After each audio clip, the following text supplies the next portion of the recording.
Very good. Very good. Once we get everything settled up and everything gets settled in, if I'm a little too loud, let me know. I'll turn down my volume on my earpiece. That might help.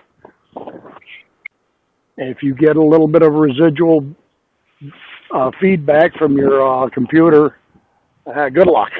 I don't know how to resolve the issues on that yet. But we are here. Okay, we got 5 viewers.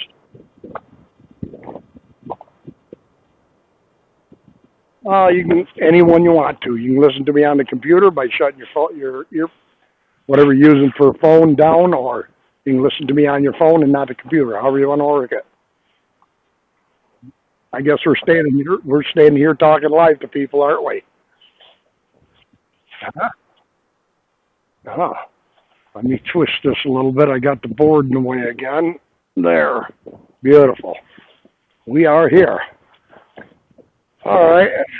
I got a few people sitting out there waiting for me to say something. So hi, y'all. How y'all doing today? It's cold. Man, is it cold. I didn't think it was going to be this cold, but it is. We're out in the parking lot by the training barns. I decided to stop here today because Ezra and Red show up here once in a while. I'm hoping they show up during this session. If they don't, we'll catch up with them eventually, especially next month. Here we go. I'm a month off. And in March, we'll catch up with them because I'm going to be posting myself down by the nest site as much as possible when they start building again.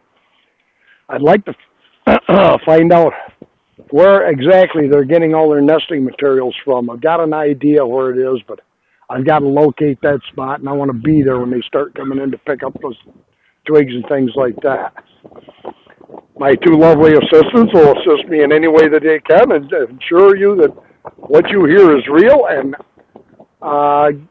fill in a few things as they will. Oh, we got 2 birds flying off in the outskirts there. Huh. Wow. All right, we're facing, I got to turn this down to limit feedback here. Heck with it. We're facing East Hill, the very edge, top part of East Hill, as it's called. That's over by the East Hill Plaza and out that way. We are sitting in the parking lot, off in front of vet towers. Let me turn you around, look at the vet towers for a few minutes. Right, as I turn, slowly at this car roof, there you go. The stacks on the veterinary training center, veterinary school, whatever you want to call it. Yeah, I still haven't shook it. The idea today is, other than being cold, I was thinking about doing a fireside day as well. I'll save a fireside for next month when it's a little bit colder than this out. I got 37 degrees out right now when I left the house, which is only about 5 minutes from here. So we decided we'd go outside today and play a little since I haven't gone outside much. That's the rest of the vet school right there. They have a veterinary, companion veterinary service and equine and moo cow and sheep, goats, pigs, and all sorts of stuff in there. That they give veterinary services too. If you're fortunate enough to get in here for a companion service for your dog, cat, hamster, gerbil, or whatever, they're pretty good vets. The students are smart. They take care of you. They take care of your pets for you real well. Over to my right a little more. Over to your right, there goes the tripod. There's the trees along the entranceway. You've seen them with Carl and Boggett. There, leaving that out. And myself, Red and Ezra hunt along them once in a while. They'd look for little mousies and voles and whatever else was running through the grass. This is one of the training areas. This is where they bring the babies to honestly put them to work, training them how to hunt along 366 and throughout the fields, what Carl calls a holy cow field. I'll be turning you around in a minute to show you the training barn. They use this for more or less bringing animals in that are going to be coming into the clinic. Large animals like cows, horses, sheep, goats, what mind you might find on a farm. Oh, good. There goes the local Cupid. All right, I had to get rid of that. All right, we're turning around here. The mighty 366 is out there. Right there, you can see the how much traffic on today. A little blurry, I see, so we're breaking back a little. Usually that road is so busy we can't stand it up here. It drives you nuts, as you've all heard by now. Of course, that's the famous road that Baggett tried to run down and save a hawk in. Gave me heart failure, gave Carl double heart failure. It made my nervous system a little weirder than it ever was before. Over to the right, that's part of the training barn, the training barns. That's where I said they bring in horses. They have a horse nutrition center out here, and they bring cattle in here, and they do tests on them. They have them in these barns as they come in, and they're what word am I looking for? Staged to go into the vet center. They do a lot of testing out here, blood testing, et cetera, et cetera, et cetera. And they also do checkups out here. A couple pigeons flying by. Geese over that way. And they come around to that end of the barn. Well, I got you out here today. I want to try to fill you in a little bit on the nest and how it's built and why they choose the site. I've got Perry on the phone. Keep me informed of any questions you might have. Imagine Elvis sitting there with a keyboard ready to go as fast as her fingers are. I don't know.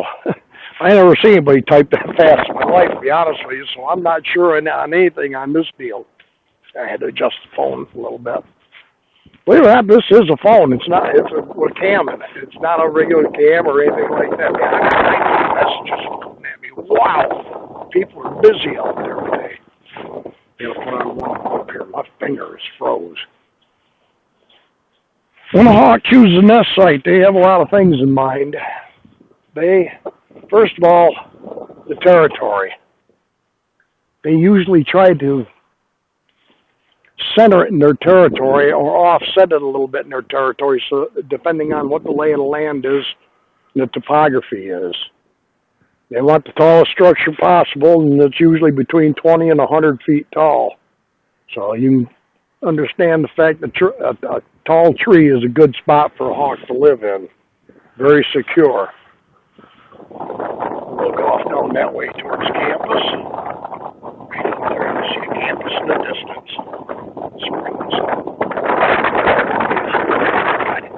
I should take a picture now. I can see it. Wow, I got the thing adjusted right. Man, I feel impressed about myself today. When a hawk chooses a site, like I said, it's usually offset from the very center. It'll be towards one end of their territory or the other, depending on the location that they choose.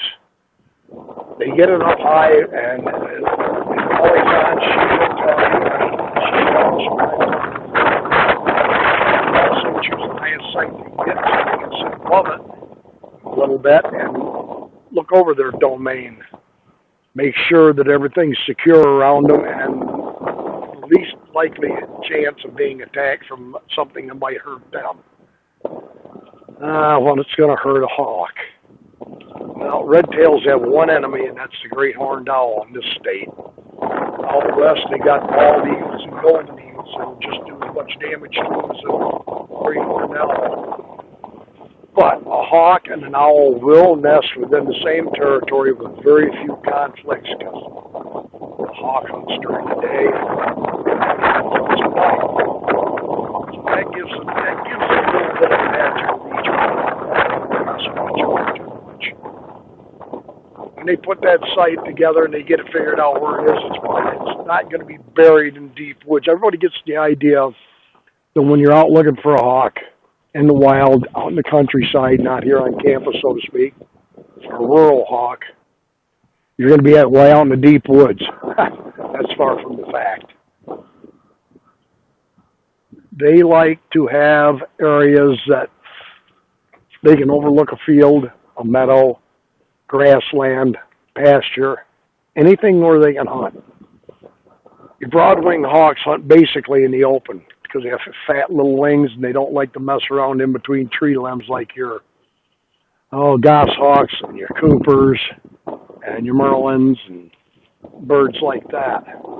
So they're a woods bird, but they're on the edge. That's a basic hunting ground is on the edge or the openings of woods where they can get to the ground easily and get their prey. Messing around with trees like the ones we see right there, the little ones, see them right there? Yeah, that's my big finger. Those trees pose a little hazard to them, but not a great hazard because they can get through them. You get a thick mess of trees, like over at the East Hill itself. We'll swing around. I don't know if you can see the trees across the road. They will go into them, and I've seen hawks down in there before, but they don't hunt primarily in those woods. Let's take a little bit of a walk. See if I can do this without stumbling. Go down here towards the field. If you would, holy cow field.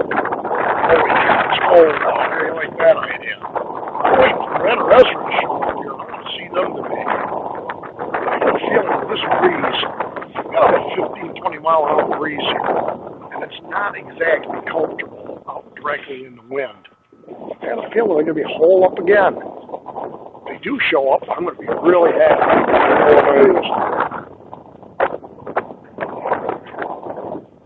Yes, ma'am. I probably will, but you probably get a lot of feedback from the wind there on the phone.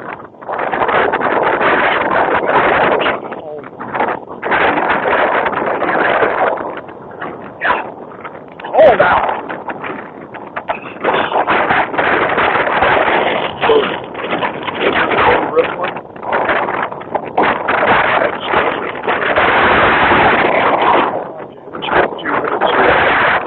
I'm going to find something to share.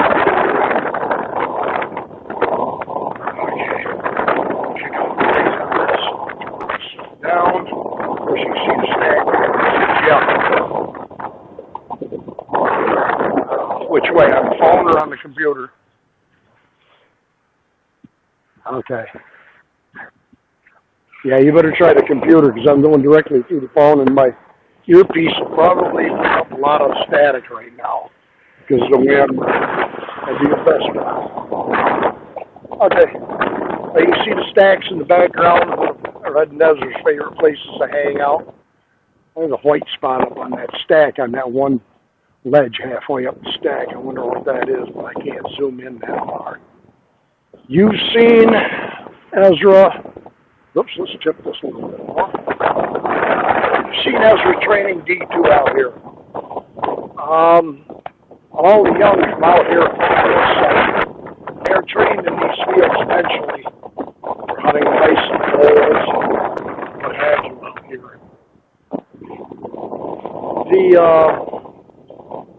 The idea of the nest. They get it up there in the trees, they start building it with sticks. They get sticks and stuff from various areas. They put them up where, hold on. I'm turning down my earphone there. I only got so much feedback now. They pick the sticks up and they figure out which ones they want to use. Like any other bird, they choose their nesting materials quite meticulously. And they want to make sure they're sturdy and strong and tall enough to keep the babies safe inside and huddled down below the wind line so mom and dad can sit on them and keep them warm. That only happens in the bird world. I'm sorry, I wouldn't want to sit on my kid. He'd probably get mad at me if I did. They building up the nest that's usually out. Could be 6 inches high, could be 2 feet tall. Depends on how tall they build the nest and how much. Yes, ma'am.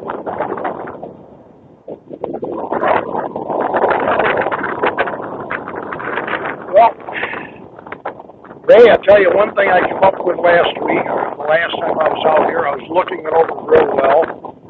And they went from the one down to the end.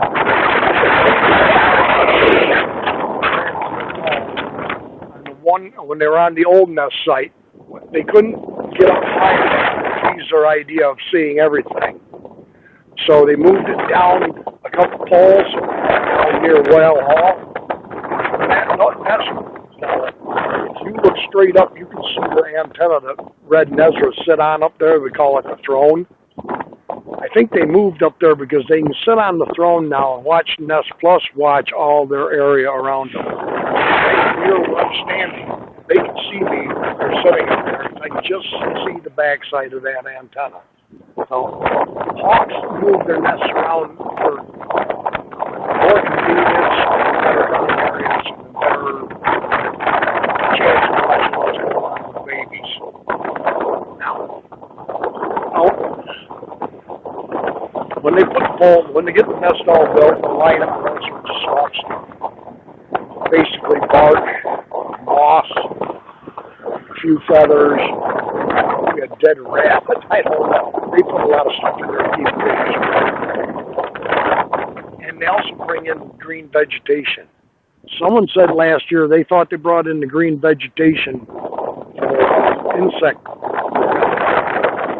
I can understand that area. I can go along with it real well, but I also think another thing. A lot of the fighting insects in this world also feed on plants. So I'm not too sure on that at all. I know they put and cherry leaves and berries last year. I don't know how that works. No one has given me a straight answer on it yet. I can't find an answer to it yet. This way, you're looking down at Bradfield. Now you can see the run far away.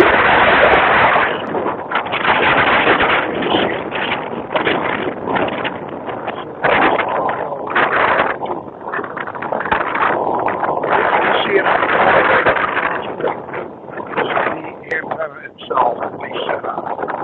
It's hard to see from here. They do use that quite frequently. I'm still looking around for hawks, and I don't see anything going on out here.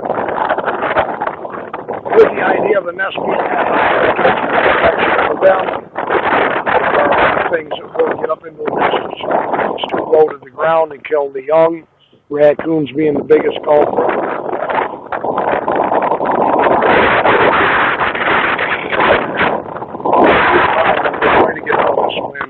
It's blowing real hard. We're going to go back over here behind the building and get a good bird's eye view of the posts out there. You know, that's one of the training barns. Teaching and research barns, as they're called. You can see the number, 839. How did that grab you? We're marble.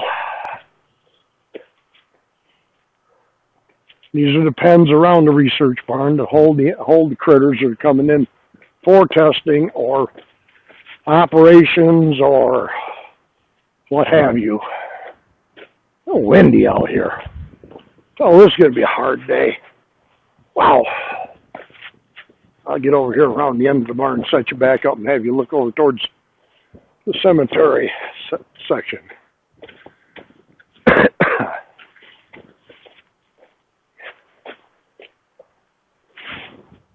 Oh, there's a cow in there. I don't know, can't see it. It's that dark in there. All right. I'm out of the wind now. Let's set you back up. Okay. That is the other section of East Hill. You see in the distance, all those pines are out by the old cemetery. Red and Ezra do spend some time out there, but I don't see them going too far into that territory. There are a pair of hawks that live down on Route 79 at the end of Pine Tree Road. They do come up this way. I've seen a couple screaming matches between them and Red. She seems to be doing the one that goes out and watches the territory and chases everybody off as they come around. I haven't seen Ezra do, I've seen him do one or two chases, but not like Red does. She gets right into it. Of course, y'all know this area. We've seen the hawks here a few times. At the end of that snow and on that pole. At the end of the snow, we've seen D2 kill a mouse, vole, whatever you want to call a little critter. And on those poles, one of the favorite setting spots all the time. I don't see anybody around. They might be hunkered up more than I thought. They could be hiding in real good today with the breeze.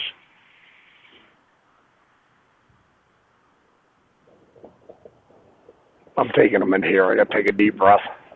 Yes, ma'am. Yeah.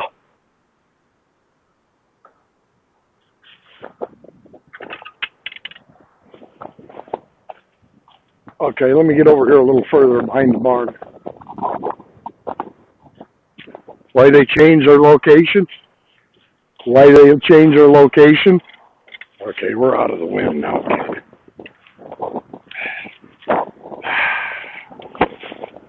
It'll take me a minute to reset this thing. The ground's a little uneven here. What the heck? There. Tripod.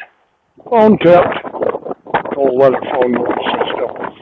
Okay, now what was the question? They want to know why they changed their location?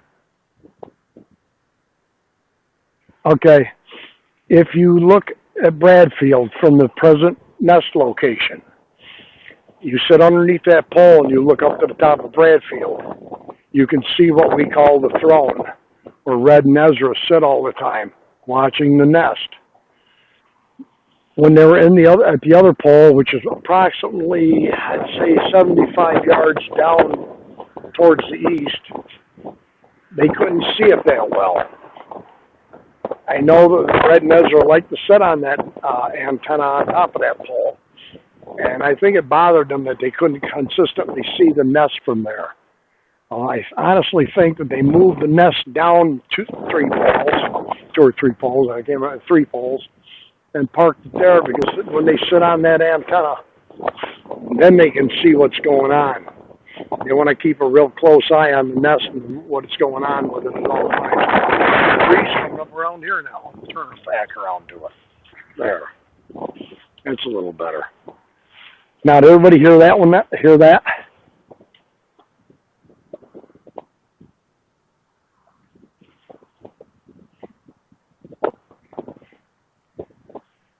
Okay.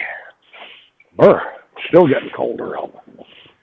Out there where all those saplings are, the other side of those small pine trees way out there in the distance, about 350 yards away, there's a path that goes up along Cascadilla Creek. You can walk that path from one end, from Game Farm Road, all the way down below Judd's Falls, and then you can catch it and go down almost through campus.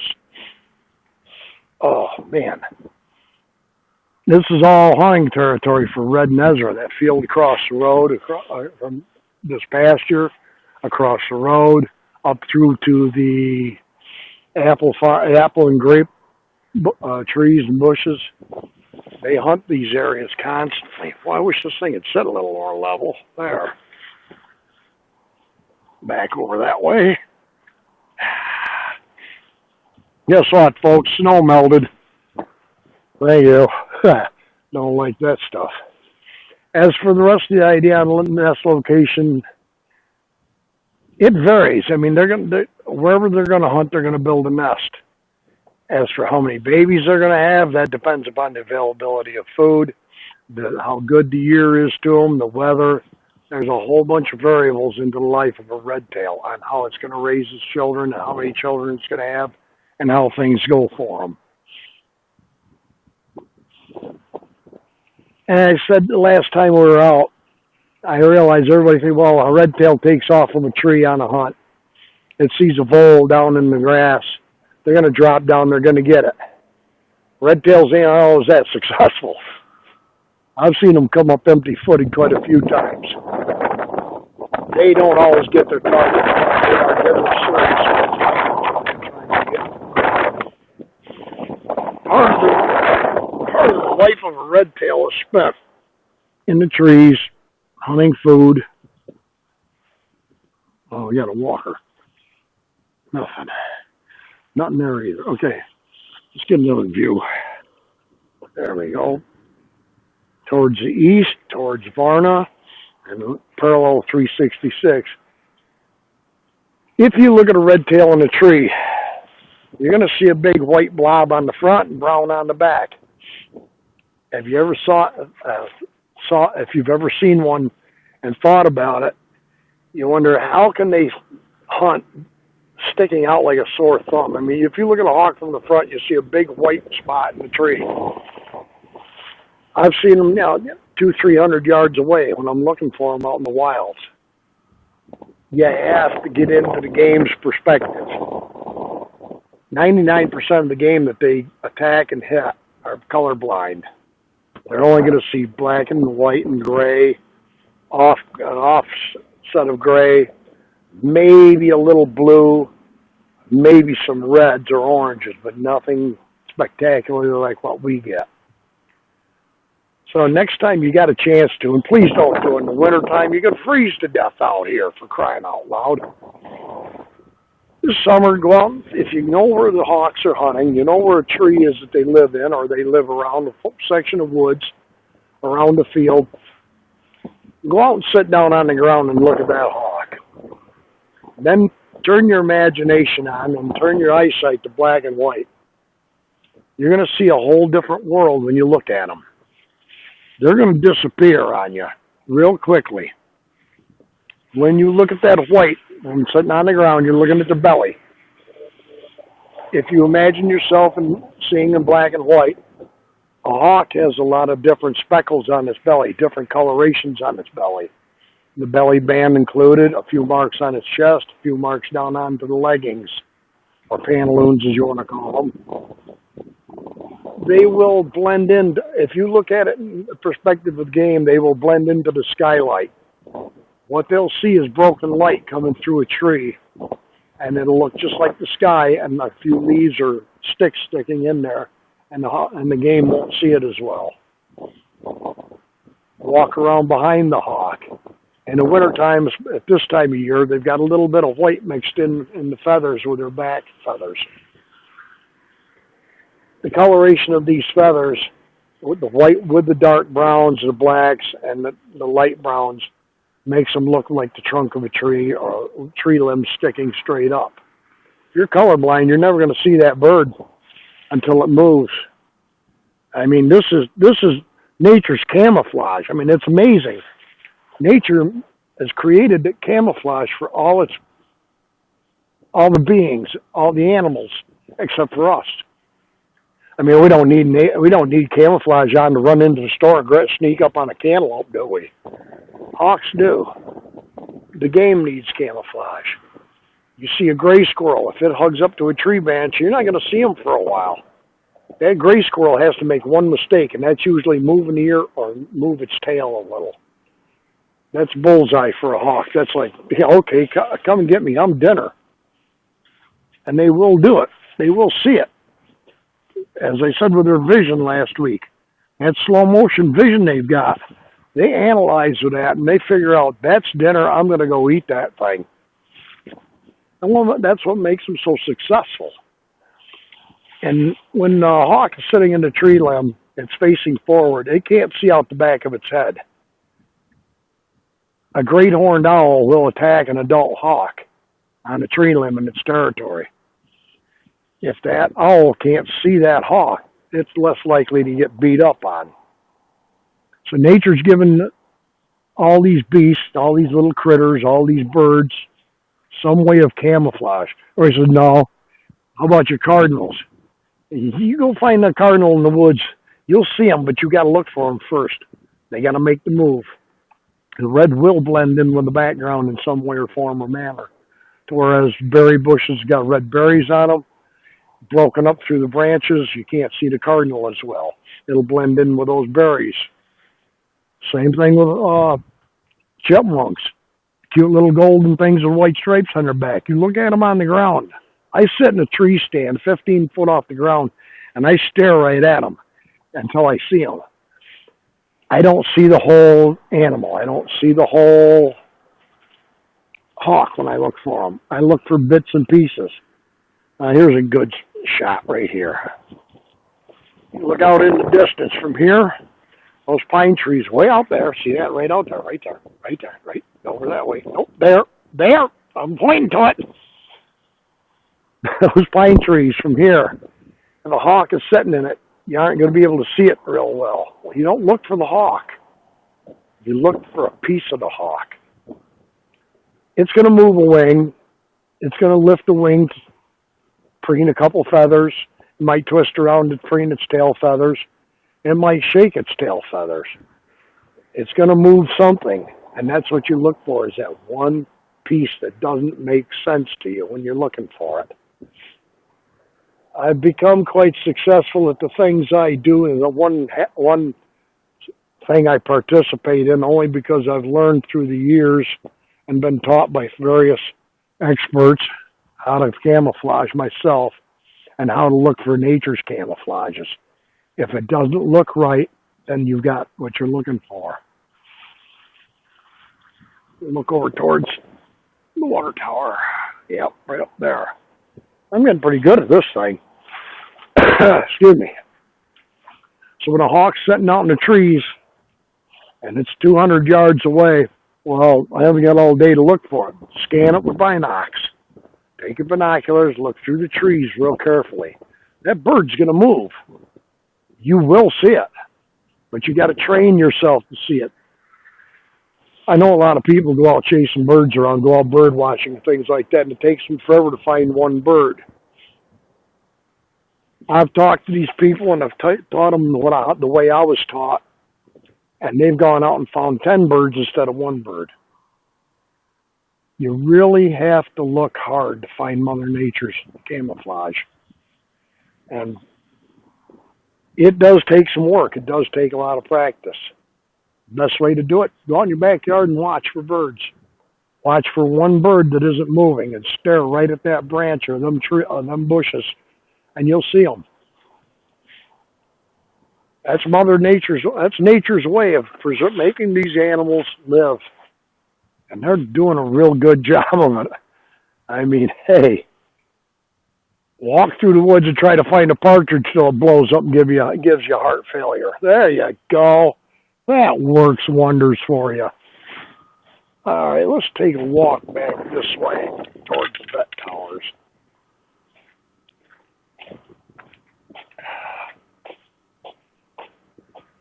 Perry, is Alta typing her little fingers off, is she? What'd I do, lose everybody?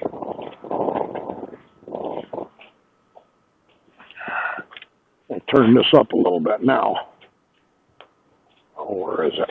Hold on, I've lost my button. Oh, yeah, my phone died?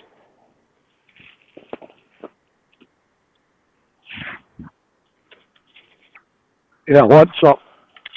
Gotcha. Oh, okay. I was wondering, my phone, my Bluetooth sort of quit working all of a sudden. I had to turn it back on. Somehow flipped off. I don't understand that at all. Anyhow, I figured by now Alta would be typing her little fingers off with all the information she threw at me this morning and yesterday.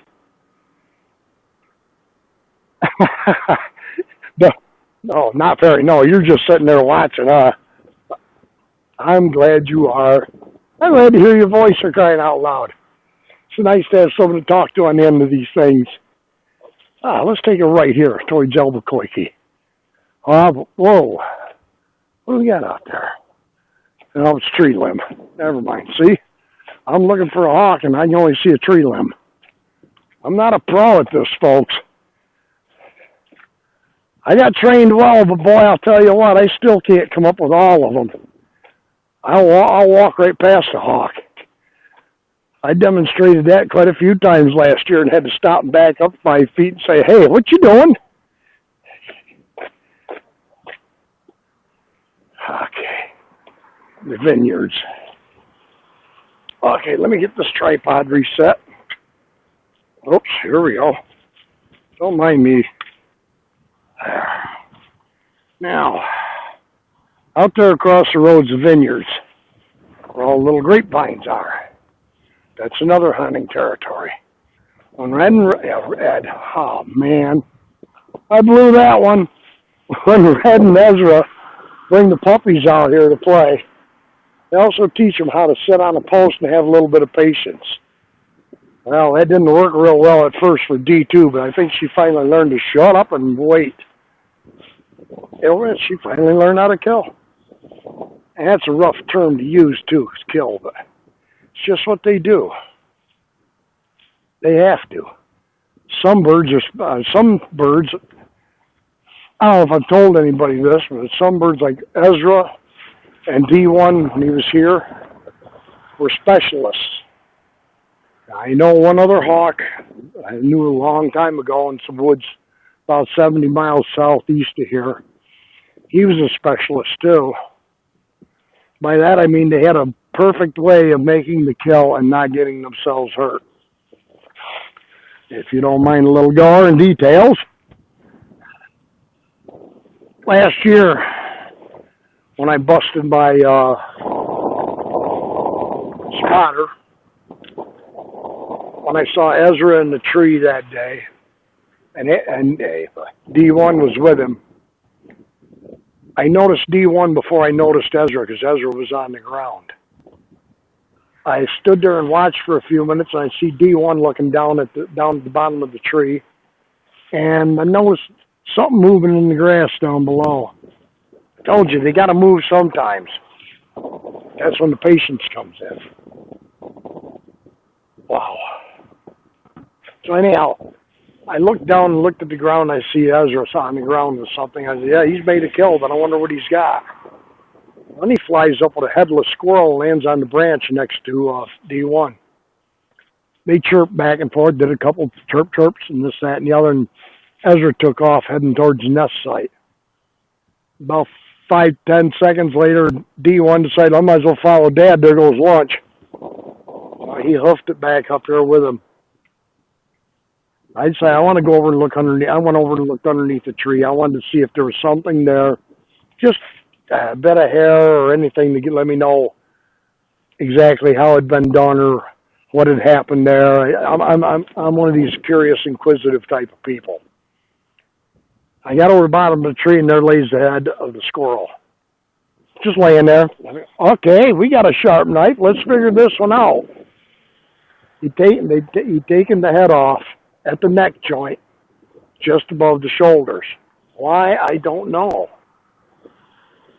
There's a theory that it's the lighter the weight, the easier it is to carry. Well, that's possible.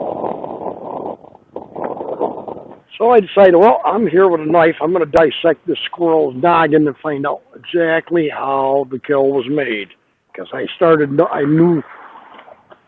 knew of another bird that made some perfect kills, and I wanted to figure out if Ezra did the same.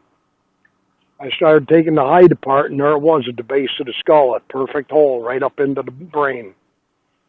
Instant, no pain, down. Wow. Another specialist.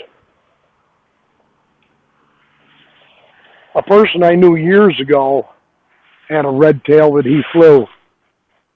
I don't know where he's living now or if he's even around now. But he was a falconer. He lived out towards Delaware County, out by Trout Creek. His hawk was a specialist. He'd pierce the spine and the neck at the same time when he went in at the shoulder blades and just ahead of the shoulder blades. So these birds are built for what they're doing, and that's surviving and killing. It's raw. What can I tell you? It's not wrong. It's raw. R-A-W. That's the way nature is. It isn't always pretty. It isn't always easy. Details of all the kills in the world, and all everything that's going on with animals and how they get their game and how they eat it. It isn't pretty to watch at times, but it's there, and that's nature's way. There are other factors that go into the matter. Most of the time, like D1 learned from his father, you chase them when they're looking away from you. You also learn from a woodchuck, you don't go after them when they're looking at you. That gets dangerous right then and there. And a woodchuck that he went in after the window. The kill? The talon? The rear talon. The rear one, I think they call it the hallux. whatever the heck that word is. I'm not good at foreign words. Anybody will tell you that. No, they insert that rear tone. They use that rear talon and drive that up in while the front ones are gripping. Also, the left outside one can turn sideways to help hold the grip and help drive that talon in deeper. They'll vary. Some will use the front ones. I can't give you any instances of it, but I've heard that some can use the front ones to do the same job. They'll drive it in in above the eye sockets into the brain there. I'm going to get gory here, I guess, folks. They make a mess of the brain section. I'll tell you right now, it scrambles it up well. I still haven't got a bird out here. What do we got? 2:30. Okay. Anyhow, once they go back to towers, they're pretty. Once they dispatch of it, some of the birds they take the head off. I don't know if that's equal to weight out or what the heck it's all about or how it comes about, but they do. I've read from the experts that a great horned owl will lift its own body weight and then some and fly away with it. Why a hawk can't do that's beyond me. They must not have the heavy enough wing centers, the heavy enough wing feathers grouped just right or something. But an owl can carry its own weight. Anybody seen that great horned owl sight from Oklahoma City? They'll tell you, that little birds are chubby. Got geese flying by her right there. Hey, I see some birds. Ah, geese. Okay. I know, they don't count. I'm sorry. I'm heading back down to the lake. Just about that time of day for them to come off forage and head back to the water. Yeah, they're going to come this way. Nope. Thank you. Oh, boy. Well, anyways, when they make the kill, they go back and dispatch it very well. You've seen the babies eat. You've seen them tugging on pieces. You've seen mom and dad ripping them to shreds. They are well equipped for that stuff, and there's no if and or but about it. Why don't we go out this way now? Take a little walk around.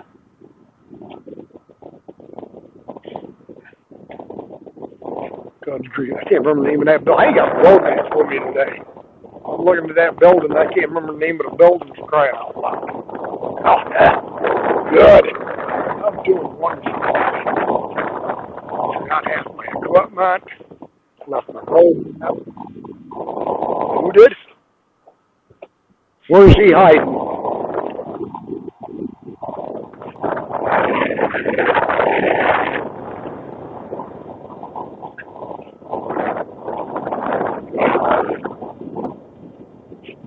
Oh, I wonder. I'm glad that he got that out to me. Glad to hear it. Tell him I said you're very welcome. And I'm trying. I don't see no hawks. I went through campus before I got up here. So I told you I'm on the phone getting in the car. I went through campus and went along I cut up over, Game Farm Road. Not a bird out there again. Come on, I mean, crying out loud. I see hawks out there all week. I go looking for them, I can't find them. When I got up here, I cut half the campus apart, and I couldn't find the hawk nowhere. Yeah, sitting up there watching the pheasants. Well, they weren't when I went by, so. There again, there's right field the distance. From here you can even see, whoops, well, you can't see nothing with me moving, can you? Way off in the distance, the arch. The crescent of cold. Oh, cool. What, they sitting home staying warm? Oh, for crying out loud. Me and Ferris are out here having fun, and you people are sitting home staying warm. Why is that? Crying out loud. You'd think that they'd want to be out here. I don't blame them. It's cold. This air is not pleasant to play with. going to get you over here by the vet tower. We're going to take a look up at it. Estimating 1, 2, 3, 4, 5, 6, 7, 100 feet tall. Bottom ledge. Another 50 feet. Probably 145, 150 feet tall. That all together with the cooling towers and everything else. That's a big building. That's part of another spot that's right to hold it. This tripod's giving me fits. There we go. Whoops. Now, whoops. Had my glove away again, didn't I? It's up there on top of the cooling towers. I guess that's what they're called. Guess those are cooling towers. Why they need cooling in the winter is beyond me. Anyhow, those two towers stick off the top. We've seen Red and Ezra both sitting up there, and we've seen the D's up there with them. One day we were up here, we had Red on the one on the left. I went around behind, and then I got joined in behind, and we had a hawk on the back side. Now, Red couldn't see that hawk because of the way the construction of that building is. It wasn't one of ours. I think Carl was there that day too. We both decided, the three of us or two of us or however many of us were here, that hawk belonged to the Cliff Group. How she never got spotted up there beyond me. So really, I'm going to set this down. I'm going to pull the phone out and carry it. This tripod is not easy to maneuver. You can see I'm having a lot of fun with it. There. Come here. We're going for a walk. There you go. This is Tower Road. I'm losing the rubber band. At the East Campus Research Facility, that yellowish-orange brick building right there. And, of course, a big brick building, brown brick building. My tongue's getting messed up. Is the vet tower. This would be the vet school itself. Take it down. Now, straight out that way. Behind those trees out by where that truck's pulling around. You can see it, I can't. There it is. That's where I had encountered D1. I'm sorry, I encountered Ezra one day who did another one of his famous flybys that made me hold my breath for a few seconds. I don't know why he does that. Every time he does a flyby, I get to hold my breath. Never had to hold my breath for D1. I held it for him a lot. Sort of like, oh my God, I'm in the presence of Ezra. Wow. That's cool. We're just taking a little walk here. I'll wobble you around till you get seasick. How's that? And if it was warmer, I'd be happy. I've got cold fingers.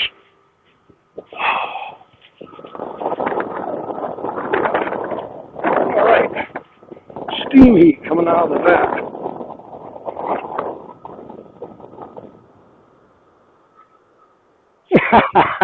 Yeah, 37 degrees is beautiful out. I got to get my other glove on my other hand. Up there. That's the top, and that's the back edge where we saw that one hawk that we thought came from the Cliff Hawk zone. I'm going to set this tripod down a minute. Clamp this baby back up. Yeah, try doing that with one hand. Oh. I'm going to put you back in the tripod for a minute. I can get this thing set level. Ta-da! Don't mind me. I got to warm up my fingers real quick. There. Okay. That's top of the building. I'm saying about 140 feet. I'm not sure. On this edge, 100. Figure each floor is 10 feet.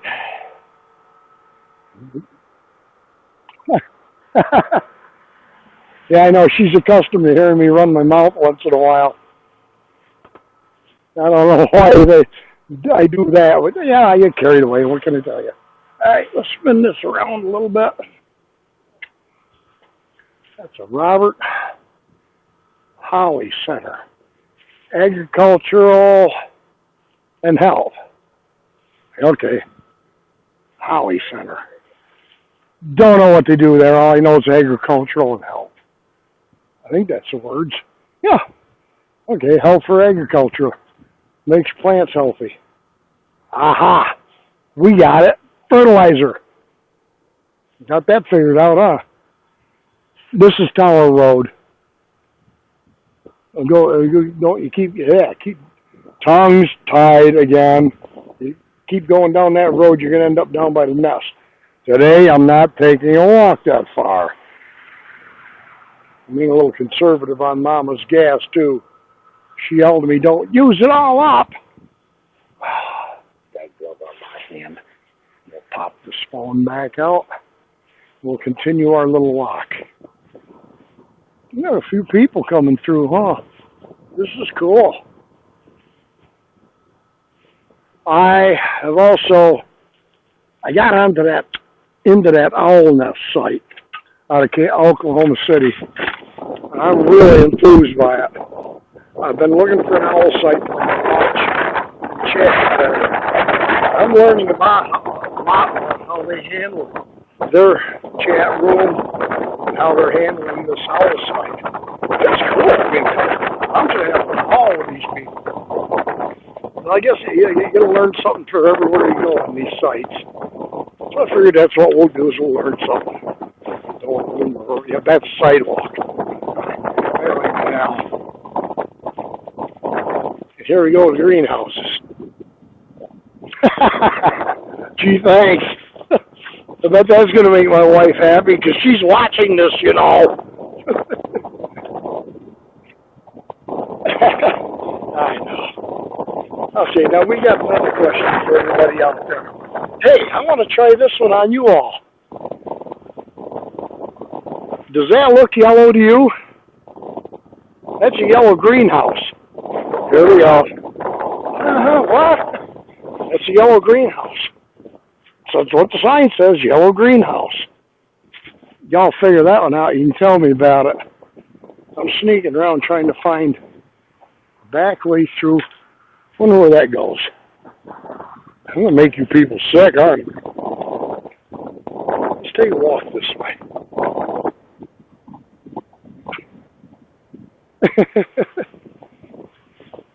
Well, I don't understand why they call it yellow. It ain't yellow, it's clear. 90%. Let's get this up over my shoulder. Oh, I had to straighten my hat out. Sorry for the mess. I'm going through the backside. Let's see if there's a way around here. I want to sneak back around. Ah, beautiful. We got a road. If I'd known that, I would have taken a shortcut last year a couple times chasing them kids. All right, people. We've got 2 months to go. Everybody get ready. Because the next tour probably won't be next month. I may do a fireside tour or chat, so to speak, next month. But I think I'm going to stay in where it's warm for a while. The next one will be in March. And when them puppies start coming back to the nest to put materials in, I want to be there. I want to watch this building of the nest, so to speak. We're going to slow down, not run so fast. I don't want to get tired.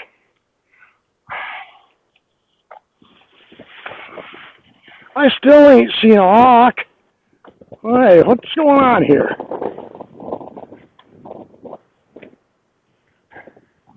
No winter maintenance beyond this point. Okay. They've got one down below that's purple. The one right next to Bradfield's purple. That's the purple greenhouse. And they got a blue greenhouse up here too. They aren't blue, purple, they're all clear. Why do they call them purple?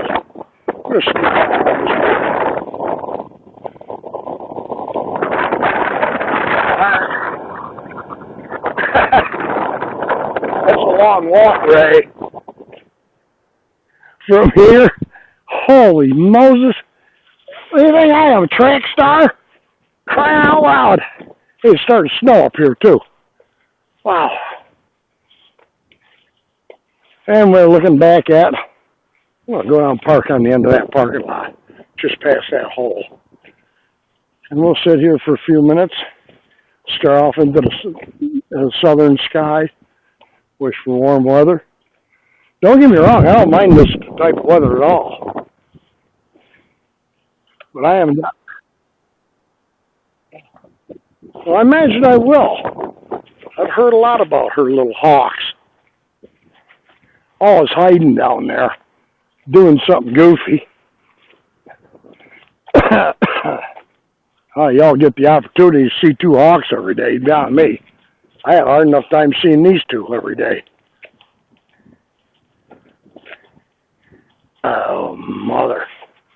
Here we go. I'm going to park by the end of this parking lot for a minute. Just slow down and set this thing up. I don't believe it. I figured they'd be up here today. Usually, at least once a week, I can catch a red or Ezra up around here. Today, I'm not going to. This wind's blowing good down here. Let me get this thing set up. And we'll continue our look-see. Things going to get a little goofy here for a minute, folks. All right, a steam vent. Cool. I got heat. There. Now I'll let you look at the ground. How's that grab you? Insert you in. Clamp it up. What was that?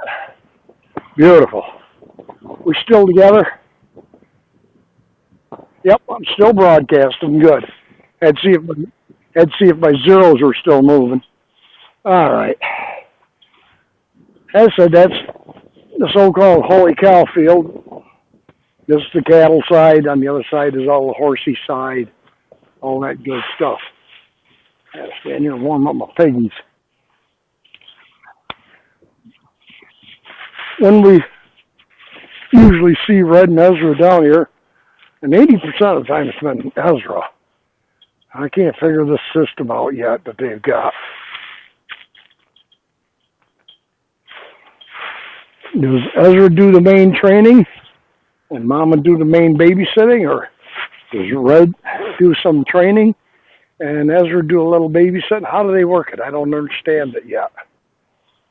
I know Ezra has been the chief trainer of the babies. Every time I've seen the babies out hunting and stuff, learning from Papa, he's been the one doing it. Mama seems to just sit on the outskirts. That's a good possibility right there. Someone come up with an idea for that one. Why is it Ezra does the training and Mama sits on the outskirts watching?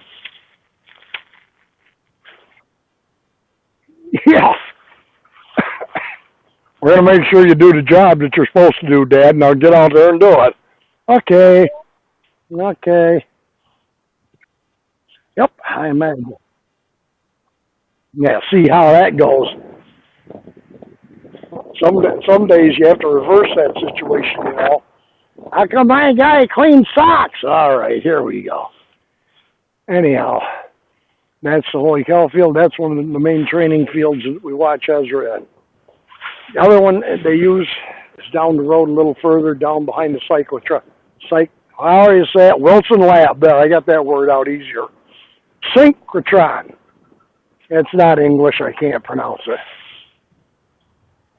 That is a little bit of a hunting training area down there, but mostly that's like I said the other last tour. They use that for a playground and training center. How to fly from tree to tree through the thick stuff, get in and out, be mobbed by robins, how to put up with that problem. They come up here to learn how to eat. If you're going to live, you're going to eat. And I don't see a bird anywhere. I'm not now. If anybody needs to know, if you want to look it up on the map, I'm gonna. Yeah. If you go to cornell.edu/maps, you can come up with a whole bunch of maps to Cornell University. You want to see some other type of maps? I recommend Google's new map. You go onto that, it's going to put you down to street level, and you're going to be amazed at the buildings you can see with it. It's a very intricate map system. You can zoom right down and see the sidewalks. Might even be looking at me. You can look at all the roadways. You can look at all the buildings. If you zoom it down far enough, you'll see the front of the buildings, and they'll give you arrow directives to where each building is. Holy cow. Anyhow, each building is and what the location and street number is. Got a mob of blackbirds way out there over East Hill Plaza. Had a whole bunch of, they look like they might be starlings. Just having a good old time doing their thing.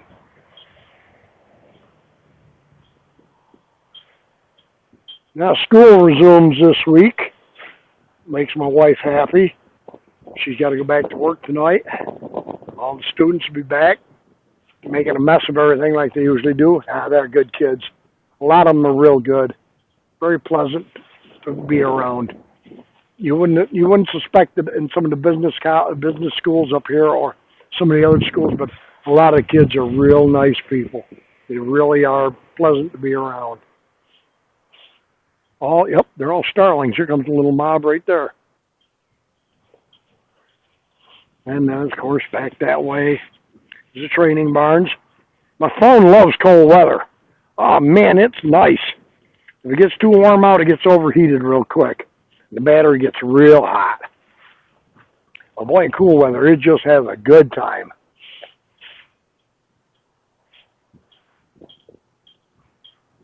I'm looking around. Don't mind me. I get that point. I got to look around. Carl and Bob, I got to tell you, I get antsy. I can't stand still long enough to say so. That's why come March, April, and May, you're going to see me out here a lot. When summer comes, when late spring comes up, and the puppies are getting ready to get on the edge of the nest, I'll probably come up here just about every night after 5 o'clock to watch these guys.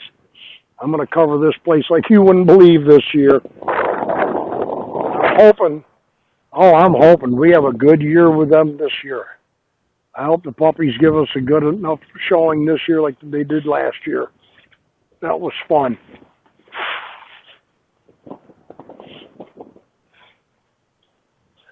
I'm going to spin y'all around a little bit here.